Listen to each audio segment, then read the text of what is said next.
Halo anak-anak, kembali lagi dalam video pembelajaran IPS mengenai benua-benua. Ini video bagian 3 di bab ini ya. Kali ini Mem akan menjelaskan mengenai benua Antartika dan benua Amerika.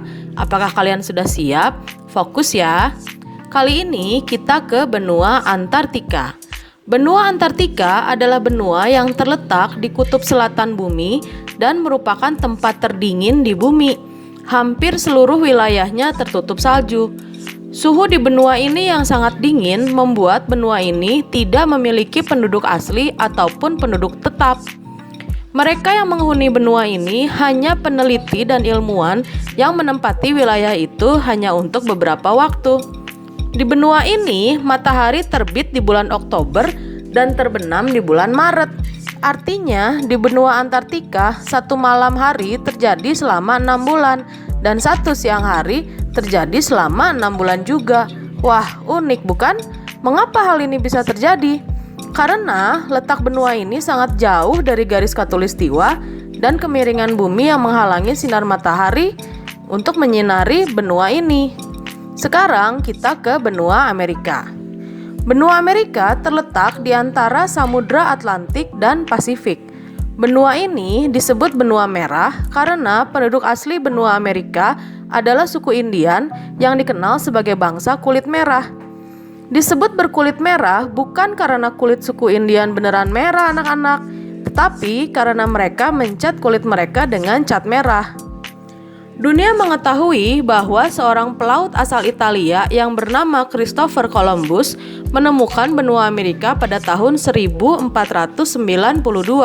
Walaupun sebenarnya benua ini diberi nama Amerika berdasarkan seorang penjelajah yang juga berlayar ke benua ini yang bernama Amerigo Vespucci. Ketika Christopher Columbus mendarat di benua Amerika, suku Indian menyambutnya dengan baik. Tetapi akhirnya mereka mengetahui niat tidak baik dari Columbus, yaitu ingin menguasai benua Amerika. Maka terjadilah perlawanan dari suku Indian. Setelah Amerigo Vespucci datang ke benua Amerika dan membuat peta benua ini, semakin banyak bangsa Eropa yang datang dan menempati benua ini. Pada abad ke-19, 50 juta orang Eropa meninggalkan Eropa menuju ke Amerika. Hal ini menyebabkan suku asli benua Amerika, yaitu suku Indian, semakin terdesak. Pembantaian terhadap suku Indian terjadi di mana-mana. Sementara semakin banyak penduduk Eropa yang datang ke benua ini untuk tinggal di sini. Disitulah awalnya benua Amerika ditempati oleh bangsa Eropa sampai saat ini. Benua Amerika dibagi 3 wilayah, yaitu Amerika Utara, Amerika Tengah, dan Amerika Selatan. Negara-negara yang ada di Amerika Utara adalah Kanada dan Amerika Serikat.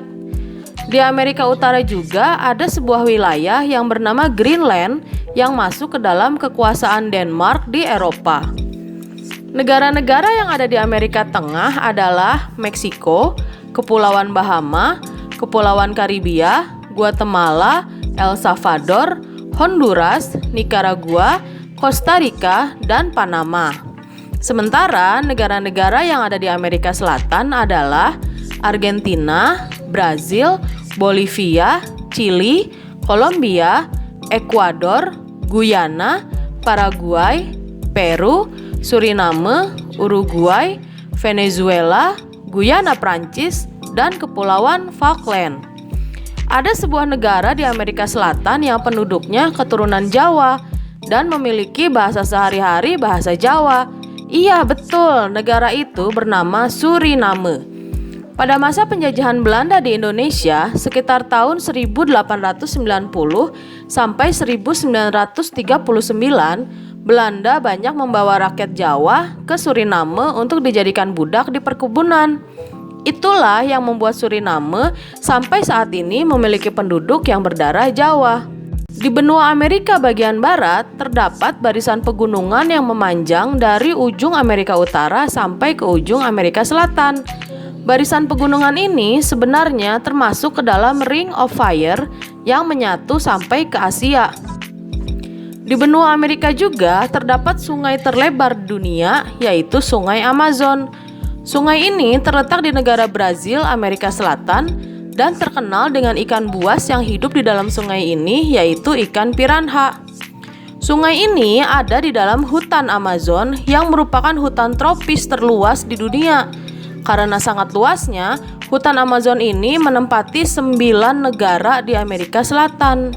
Di dalam hutan Amazon ini masih banyak binatang buas yang bahkan belum diberi nama. Nah, anak-anak, sampai di sini dulu pembahasan mengenai benua-benua di dunia. Video selanjutnya adalah pembahasan mengenai bab 3 bagian 4 yang merupakan bagian terakhir dari bab 3 ini. Di video yang terakhir nanti, Mem akan menjelaskan mengenai beberapa negara-negara besar di dunia yang belum dibahas di video yang lalu. Mem berharap kalian bisa serius memperhatikan isi materi dari bab 3 ini sehingga bisa menjadi pengetahuan untuk kalian. Sampai jumpa di video berikutnya.